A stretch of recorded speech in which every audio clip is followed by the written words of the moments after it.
Naghahanda na ang pamahalaang panlalawigan ng Isabela sa inasahang pagdagsa ng mga biyahero ngayong darating na Semana Santa sa pamamagitan ng pinaigting na inspeksyon at seguridad sa mga terminal at sa mga lugar o simbahan.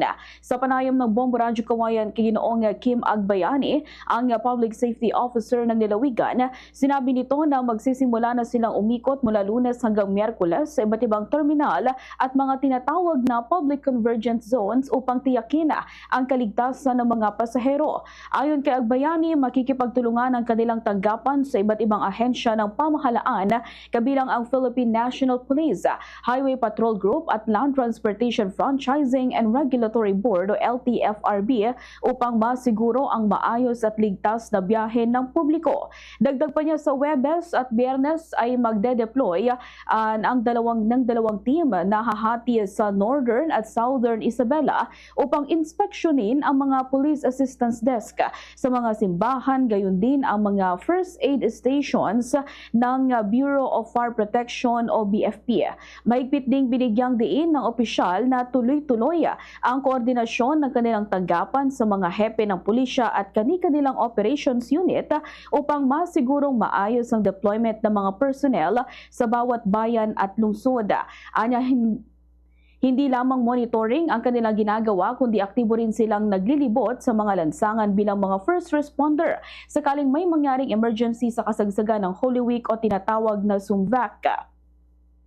Samantala, nagpaalala rin si Agbayani sa mga motorista na maging maingat sa kanilang pagbiyahe at sundin ang mga tipid fuel measures tulad ng tire pressure, pagsasama-sama ng mga lakad at pag-iwas sa matagal na pag-idle ng sasakyan. Kaugnay nito, target ng Public Safety Office at ng Provincial Disaster Risk Reduction and Management Office o PDRRMO na makamit ang zero incident ngayong taon, lalo na sa mga kaso ng pagkalunod na naitala noong mga nakaraang taon.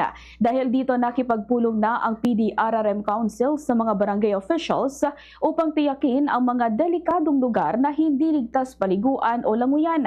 Apelan ni Agbayani sa publiko, igalang ang mga ipinatutupad na babala at iwasan ang pagpunta sa mga lugar na ipinagbabawal upang maiwasan ang anumang sakuna ngayong Semana Santa. Ganitong bahagi ng pahayag ni Public Safety Officer Kim Agbayani.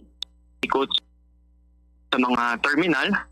So, i-inspect natin yung ating mga terminal or public convergence zone. So, i-ensure natin yung presence ng ating pulisan. Usually, may kasama rin tayong mga HPG, LTFRB, at iba pang mga ahensya sa law enforcement na nag-check din ng mga terminal sa buong lalawigan ng Isabela na nag-ensure ng safety ng ating mga biyahero.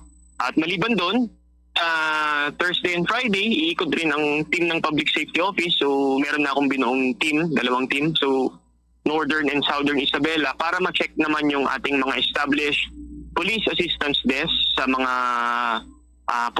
puok sambahan, sa mga simbahan. Andyan sila, yung ating mga kasama